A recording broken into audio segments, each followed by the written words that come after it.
course, the Military Order of the Purple Heart, I'm the past national commander from 2020 to 2021. Probably the most productive year we had in years that we had was from probably 19 to 20 and then 20 to 21. A guy named Ernie Rivera in Florida and myself, we worked together. We tried to really grow the organization. The money situation was just absolutely a disaster, but we managed to get that going back on track. The other thing that we did was we managed to add some benefits. So we've got about 50,000 members in the organization now.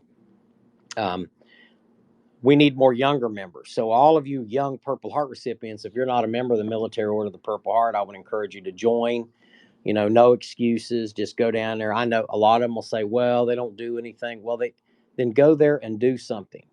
Okay, you can't just sit at the house and bitch about it. You know, you got to get out and do something yourself.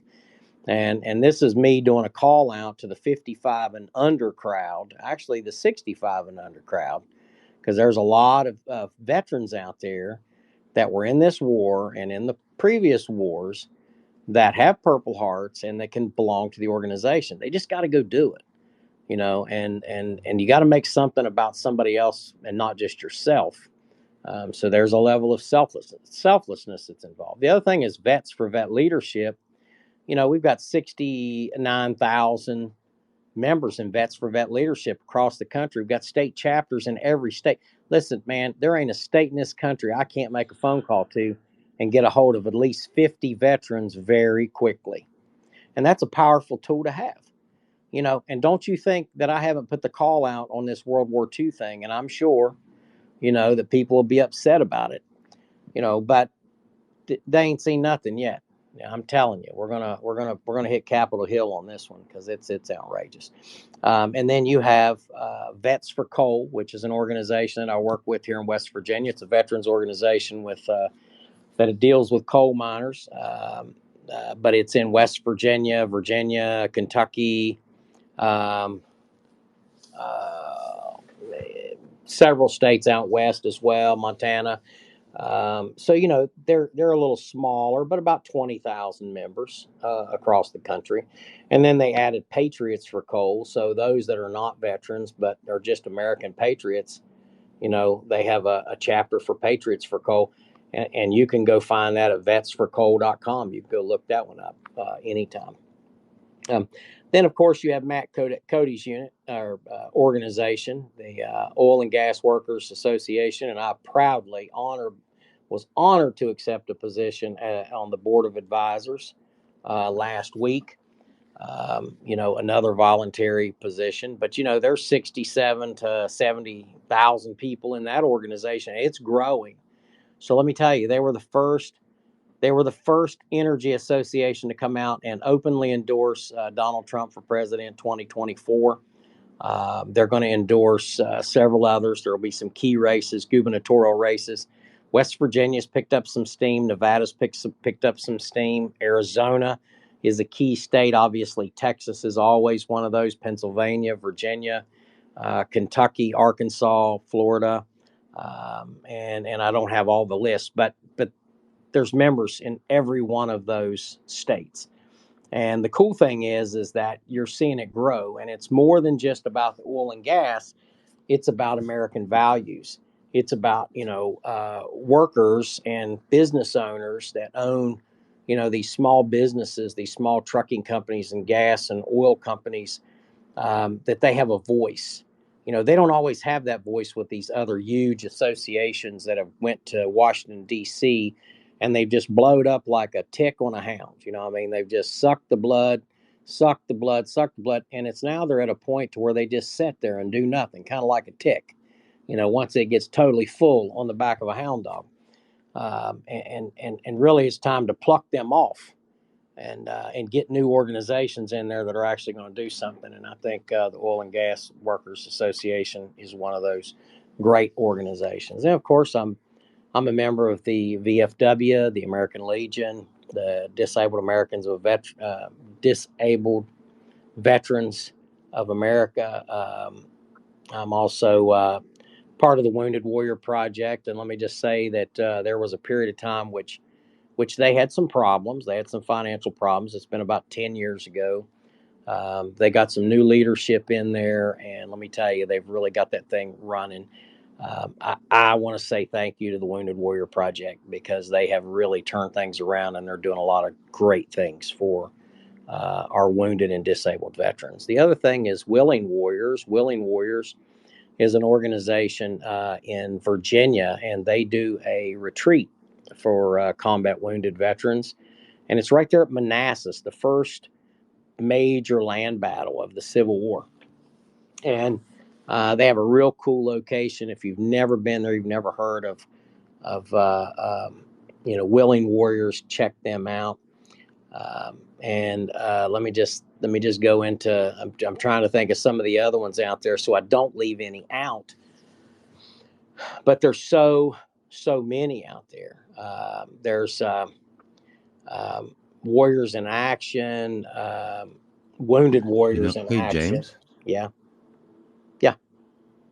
Oh, James, yeah, remember that Wounded Warriors in Action? The network you have, don't forget, your listeners love Yeah. you guys. I mean, Yeah. love you guys. We're talking about Val and I, as it was so wonderful guest hosting for Continuum Mission. We got 200,000 Mm-hmm. listeners. Now, these are people that listen to you and Father Mike and Rick. Rich. Yeah. And so there's your network right there. I'm talking your network's it's got to be 300 to 500,000 of that listen to you Sure. after Yeah. shares and pods. So I'll turn it back to you. There's the biggest number of the day, James. Yeah. That's a huge number.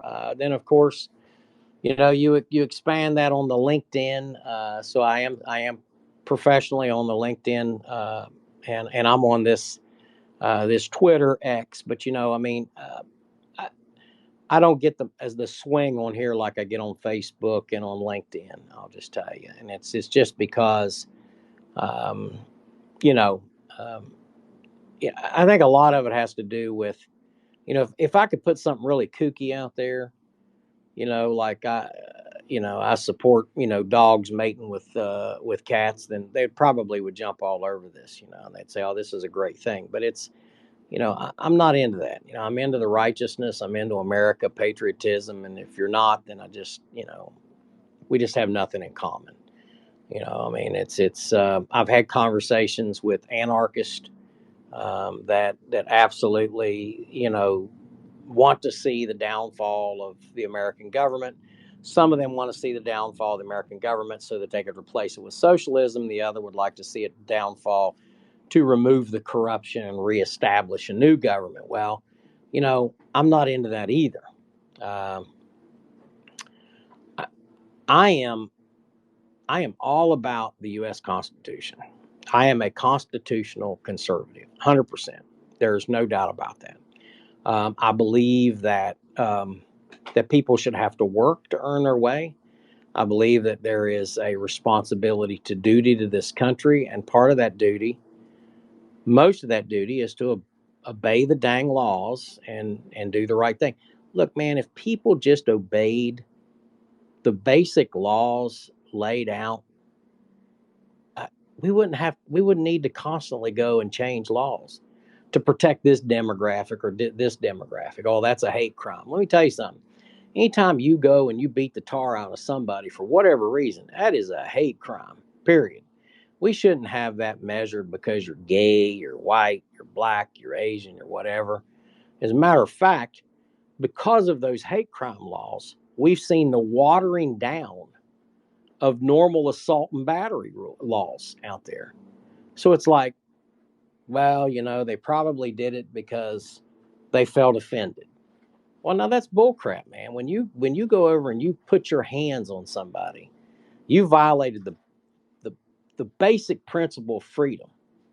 Nowhere does it say that you just get to walk up and just beat the hell out of somebody uh, because they're Asian, or because they're Jewish, or because they're white, or because they're black. What gives you that right? Nobody gives you that right. God didn't give you that right. And for most certainly, the law shouldn't give you that right. And Greg, we grew up, all of us on here, we grew up in a time, I remember if you was acting up, I can remember cops, man, they would they'd shake you up a little bit. You know what I mean? They made it to where you didn't want to be arrested. And that's a good thing. Now, some people say, well, that's police brutality. Not really. I guess they say that whenever my grandpa took the belt and busted my hind end because I wasn't doing what I was supposed to, I guess that was child abuse. But ultimately, I'm not the one sitting in prison. You know what I mean? I'm not the one that's living on the street. And I got my butt beat and I got disciplined and I got, talked to pretty hard by a cop or two in my life. But it woke me up. And I didn't feel like, oh, I was abused or I was picked on. Not at all. I felt like I was loved and somebody thought enough about me that they thought enough about me to step up and to tell me when I was doing stupid, silly, monkey things. Um, so so that's some of the secrets. There's a couple of secrets that just came out there. Okay, so I mean, I was a rough kid, man. I was, and got caught drinking. When I was like 16 years old, getting Oh, tore up. no, not Yeah, drinking at 16, yeah, James. drunk as a monkey. We were Yeah, drinking in Montreal like 6.5 years old, dude. I had my yeah. first cigarette at 6 years old. Anyway, Yeah, I'm going to turn this. This sounds funny. I'm going to turn this back to my pal Val. yeah. There you Remember, go. James, in a fun way. Hang in, hang in. I'm double dipping you here. I'm getting your volunteer time on the radio while you're working at the Little West Virginia Museum. You got to send a photo of that. You're volunteering. Do you answer the phones too there?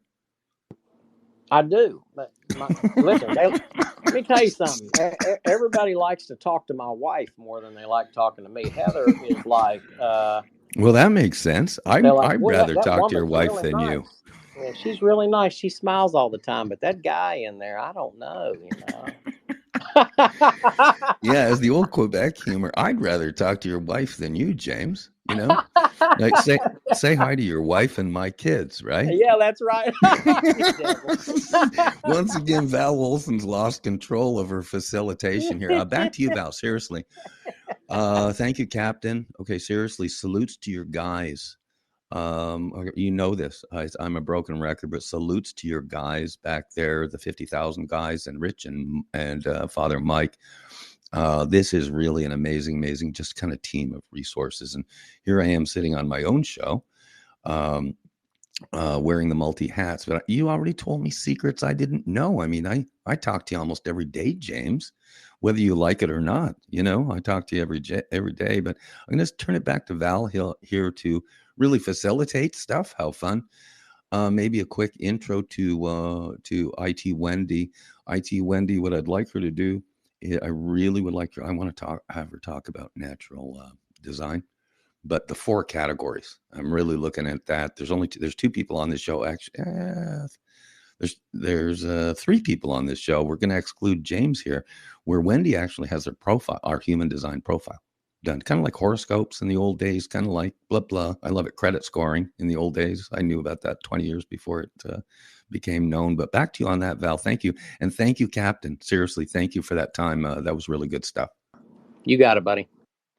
Secrets from the Inside, episode 003, Call to Action Day, USA. We heard from Captain James, a lot to unpack there. We're going to move over to Wendy in just a moment. So excited to talk about human design.